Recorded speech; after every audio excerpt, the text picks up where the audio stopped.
Hey guys, and welcome to Top of the Game. I am Umza, of course, and I'm back with the force here. This is my first solo video, by the way, and I'm going to give you guys my Premier League top 20 predictions, everything from 20th till 1st, and this could be disastrous. Yeah man, let's get into it. But before we do that, please do hit the like button, comment down below if you agree with me, if you disagree. This could be controversial, and chances are I'm going to be wrong at the end of the season, and especially with everything happening. But subscribe, please. Did you subscribe? Okay, let me give you an opportunity. Please pause. You didn't pause, but it's fine. It's fine. It's fine. And please don't mind the caps. I have a lot of caps because my hair is bad, so that's why I'm wearing caps. But yeah, man, let's just get into the video. You wanna see my hair? Okay. Check. Psych.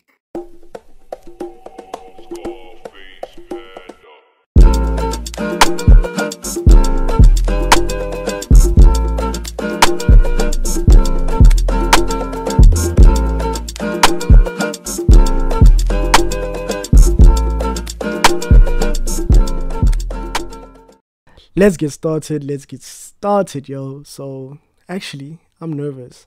This could be totally disastrous. Like, this could be disgusting. I know there's still a lot of transfer business to be done, so if I get everything wrong at the end of the season, I'm blaming it on the transfer window. Yeah, so but anywho, it goes from the tier list still goes from top 4 till bottom 3. Here are the 20 Premier League clubs, and we're gonna go in ascending order. So from 20th until 1st. In 20th being Burnley, in 19th Norwich, in 18th Watford. You know, Burnley should get relegated because I think it's high time they get relegated. They've been surviving with one squad the whole time, and I feel like they're just a few injuries away from bottling the season as a whole because they don't have depth. You know, also their approach to football, their style of football is not exactly in fashion, and it could be outdated. You know, that whole physical, non-technical, you know, approach to it. So I think with on that basis, and the fact that Sean Dyche is not actually backed in the transfer market, it could actually have a negative effect, and I think it's high time they get relegated. They just survived last season, remember that. Norwich as well. Norwich didn't learn their season. They didn't learn their lesson. I mean, they didn't learn their lesson because they're not improving their squad. They let go of Emi Buendia and putting the burden on the likes of Billy Gilmore, Todd Cantwell, and Timo Pukki to stay consistent for the whole season could prove to be a very risky decision. Watford as well, not convincing in the transfer window. I don't know. The most notable signing I saw is Danny Rose, and Danny Rose seems to be a bit out of shape. So yeah, surviving the drop just is Southampton for me. Southampton and Newcastle. Southampton, I feel like Danny Ings, that whole Danny Ings leaving will have a very negative effect. Will the replacement, if they actually do replace him, will he hit the ground running? Will he score goals for them? Will he be a proper replacement, you know? Also, there's still uncertainty on James Ward-Prowse. They have a new left back apparently, though, that creates a lot of balance in the back line because Kyle Walker-Peters cannot go forward well. I don't know, like, he's not convincing going forward. And this guy is very good apparently from the French league. Yeah, so we'll see an attacking left back from them. But there's still a lot of things that need to be answered with Southampton. Can they be consistent the whole season? I'm not so sure. Newcastle, the same thing. Hopefully they land the Joe Willock signing because that changes a few things. Will St. Maximin stay fit? Callum Wilson? Will Joe Willinton find his goal-scoring confidence and form? You know, so there are a lot of questions to be answered. And yeah, Newcastle had a poor season until Joe Willock showed up. And I'm not convinced, yo. I'm really not convinced. Brentford will come in at 15th. I feel like Brentford, in contrast to actually these two, Brentford is the OG. Actually, in contrast to the whole 5 that I mentioned before Brentford is a very good club, you know. I'm just amazed at their recruitment because they were willing to sell Buendia. They sold Ollie Watkins. They sold Neil Maupay once upon a time, you know. and they just replaced without stress, you know. So I feel like, and apparently they're actually a very attacking team, like they're fearless. So it'd be very interesting to see, because like I'm thinking of them as a hybrid of Leicester in terms of their recruitment and Leeds in terms of their confidence and their approach to the game. I would have put them further up the pitch, but then further up the table, but I am not so sure yet. Will Ivan Toney have a good season? It's usually these new strikers that come from from the championship that have good seasons. Timu Puki had a good season. Okay, at the beginning, and also Bamford. So Ivan Toney looks like he's the next one, yeah. After Brentford, actually, I feel like I'll put Crystal Palace with the new manager and Patrick Vieira, a young attacking line, led also with their main man in Zaha. Can Christian Benteke find his form? I don't know, but then it seems to be a very exciting team, especially when Eze comes back. Now they have Olise on the right or in central attacking midfield. Eze also as well, so it's a very interesting team. It seems like they actually started to have a solid partnership at the back with Anderson and Mark Guehi if he actually plays. Or they could put in other people, but Crystal Palace seems to be very promising this season. It's just, can Patrick Vieira actually gel the team together, because he has a lot of talent on his hands? Yeah, man. Wolves will actually come in at, is it 14th or 13th? No, this is 13th, yeah. In 13th, because I'm not just sure. Like, there's still a lot of uncertainty. They have quality players in Pedro Neto, Ruben Neves, Adama Traore, and Raul Jimenez, but will Raul be the same striker that he was before the injury? I don't know, especially with that whole head mask thing, the whole headband or helmet thing. It's not convincing me. But they already have quality. Can they retain the quality is another question that could be asked. But compared to the other teams going forward, I don't have as much confidence in Wolves, you know. And just coming in at 12th, I guess. And 12th, I think Brighton. Brighton should be 20th. Yeah, as a South African, I believe that Brighton should be 20th because they're letting go of Percy Tau. They're not playing Percy Tau. Now they're selling him, I guess. Rumours. Hopefully he stays. And hopefully they play him. If you guys don't play Percy Tau, you'll be 20th. Because you cannot convert your chances. And also you can create chances and you actually play really good football. But with the biased side of my nation in it, you guys should get relegated. But jokes aside, Terry Lamptey will be back. So I don't know. It's a very interesting, exciting team. It's just that they're not clinical up front.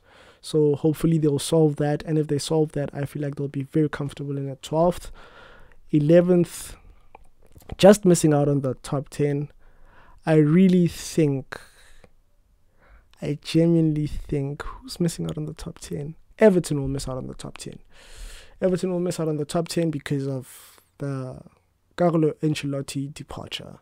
I feel like Rafa Benitez needs to actually just pick up the broken pieces, because players like Allen, Richarlison,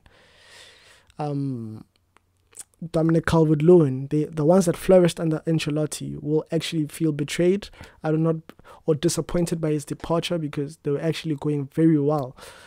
And I don't know, maybe motivation will be there, or maybe they'll lack it. But I don't think this is the season that Everton will be good under Rafa. Actually, it will be next season if he actually lasts that long. Yeah, so in 10th, I'll put Leeds United. I feel like this is the place where Leeds United is going to be. Not because they're going to have a season that's not better than last season, but it's because of the strength of the teams going higher up the table. It was very good that they retained Rafinha. Hopefully Rodrigo gets his goal-scoring form and Patrick Bamford stays consistent. The new signing in Nelson Semedo going up the pitch. He's such a Marcelo Bielsa signing, by the way, with the energy going up and down, Robin Koch is back now. Hopefully he stays fit with Cooper at the back. Luke Ayling has always been solid. Calvin Phillips, you know how it does, and he can play those diagonal balls to Rafinha or whoever's coming in at Jack Harrison or whoever they play on the left. An exciting team overall, but I feel like West Ham should be 9th. West Ham should be 9th, and they're not higher up the table because they're playing European football and they're new to the European climate, I guess. So it's their first season. I feel like that's going to be a distraction for them. And I feel like the fact that they're not getting Jesse Lingard back, hopefully they get him back, or somebody of that caliber, then maybe they can move up. But then they really do have a strong squad. And with fans being back and the whole love-hate relationship they have with David Moyes, I'm not sure if that could actually be helpful to West Ham's progress. So I'll have them in at... I'll have them in at 9th, right? At 9th. And then It takes a lot of guts to say this, but I'll put Tottenham. I'll put Tottenham in it at 7th. It's 10, 9, 8. At 8th again, so Tottenham will be at 8th. I don't know. Nuno has a very strong squad. The question is, will they get a very good striker that will get that'll hit the ground running if Harry Kane leaves? What does that mean for Son with that combination that they have? But Son has actually proved that he can carry the team even when Harry Kane was injured. But then there's a lot of things that need to be done, so Nuno Espirito, Nuno, I'm not sure whether this is the team for Nuno as well. And compared to the other teams, Tottenham does not have that much promise, If I actually had the courage, I would have put these two teams in just before Tottenham. So Tottenham would be at 10th. And yeah, but then this is because of their name and the quality that they have. Also, shout out for the Christian Romero signing. So we'll be seeing how he actually goes, how well on he goes in the Premier League. But then in 7th and just missing out on the top 6 is Aston Villa. Aston Villa has done some good business, with that 100 million, spending it a bit on Leon Bailey, with Danny Ings, Amy Buendia, competition for Ollie Watkins at front. It will be very interesting to see. And they already have a solid back line with Amy Martinez. I feel like with Amy Martinez at the back, you just feel so comfortable and can be defensively solid. That's why I think West Ham will be above Leeds, because of the Areola signing. He's a very good shot stopper, and that's what you need. So, Aston Villa, with their recruitment, you trust Aston Villa with their recruitment as well. So, the question is, can they survive with Jack Grealish not there?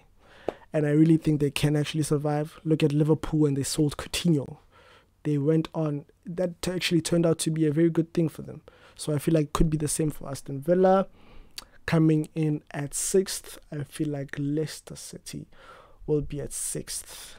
Leicester City will be at 6th. But then they've made very good business in Sumare, in Patsendaka.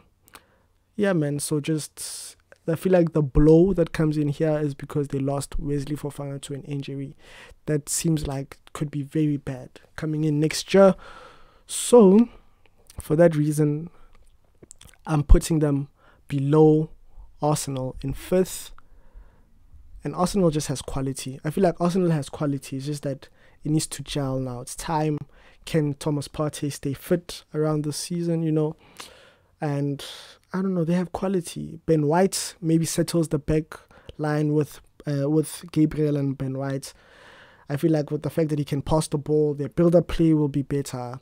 And the fact that he can play diagonals to the likes of Aubameyang on the left, and getting behind, they have quality players like Lacazette. Nicolas Pepe is finding his form. There's Bukayo Saka. Smith Rowe is actually also a decent player. So, And the fact that they're not playing European football will make them fight for top 4. These two teams will be fighting for top 4, you know. And also, I should actually say that it's going to be a very competitive season. I feel like there's a lot of teams that are going to drop points, and it won't be those high-scoring those high-scoring seasons, because I don't know, like, it's not as the fixtures are not as close together as they were last season. So there's a lot of things going into my reasons, but then for the fact that Arsenal has quality and the fact that they have no European football, they should be fighting for top 4 on a very consistent basis, actually. And shout out for that signing. Will they get a number 10? And if they get a number 10, they should be actively fighting, and they should be in the top 4 with a number 10 and the quality that they have. On to the top 4. This is actually very difficult. And after thinking about it, Liverpool will be 4th. And I feel like Liverpool will be 4th because there's still a lot of questions to be asked.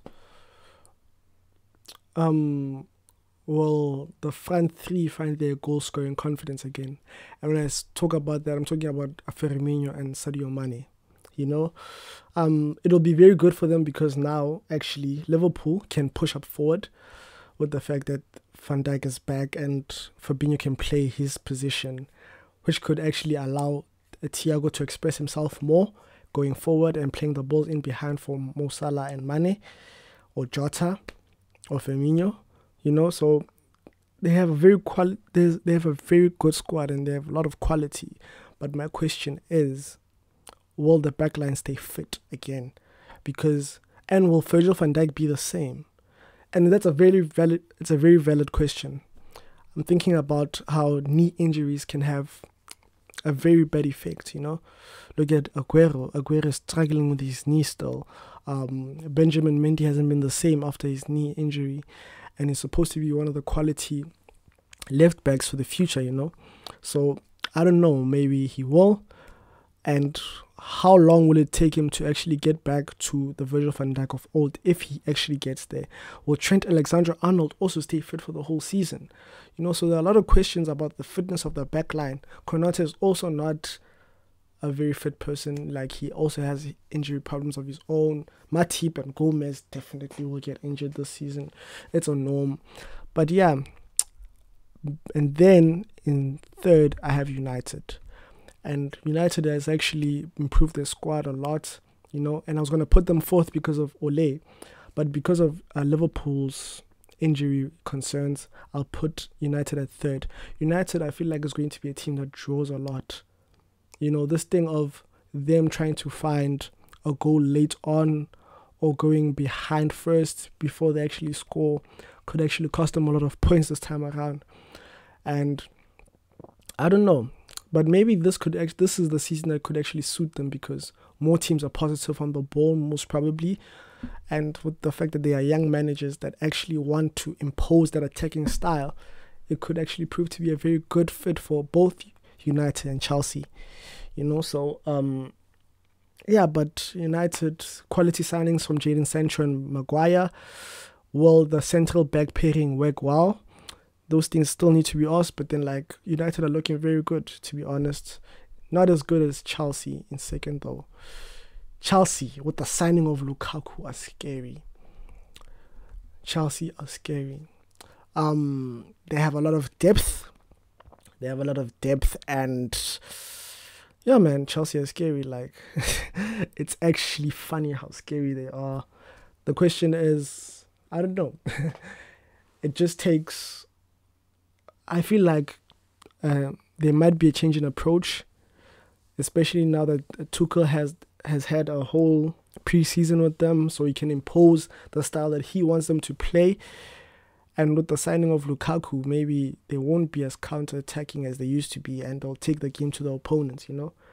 But then if they stay the same way they stayed last season, like they approach their game with the back three system, and yeah, that team, like the way they approached the games last season under Tuchel, I feel like they'll struggle against smaller teams, as they should to have struggled against Porto, West Brom, and Aston Villa at the last game of the season, you know. So, yeah.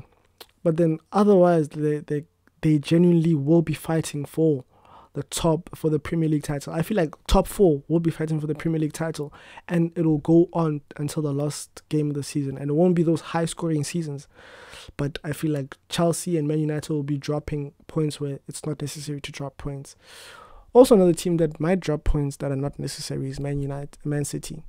Man City could have a very slow start, as they proved to have a slow start last season. But this time around, they won't be blowing teams out of the water, you know, and having those high-scoring games. They might have those high-scoring games, but I don't know. But with the quality of Kane, if they sign him, and Jack Grealish, and Sterling, and a lot of them, you know, Man City has a lot of quality going forward, and it's undeniable. And they're the team to beat. So with the fact that they have a solid back line, and even though they don't have strikers, they could find solutions. Pep is a solution finder. Tuchel is also a solution finder. Also Klopp. So see how I didn't mention Ole, but yeah, Man City will win the league title because of the fact that of the quality and how their players actually know how to solve problems on the pitch. You know, imagine as a team, right? Any team, nah? Now you playing against Mahrez on the right, and you know that they usually mark Mahrez with like 3 or 2 players. You know, Jack Grealish, they also mark him with 2 or 3 players. Kevin De Bruyne in the middle, you also mark him with 2 or 3 players. With Harry Kane, there's not enough players around to sustain this. Also, Phil Foden, Raheem Sterling coming off the bench if he comes off the bench. Like, it's crazy. So for that reason, I feel like Man City will win the league. But that's it. That's my top 20. That's my Premier League top 20. Or not top 20, Premier League table as it is. And yeah, man, it's going to be a very interesting season. We'll see how it goes. But for now, top of the game, they call him my name, front.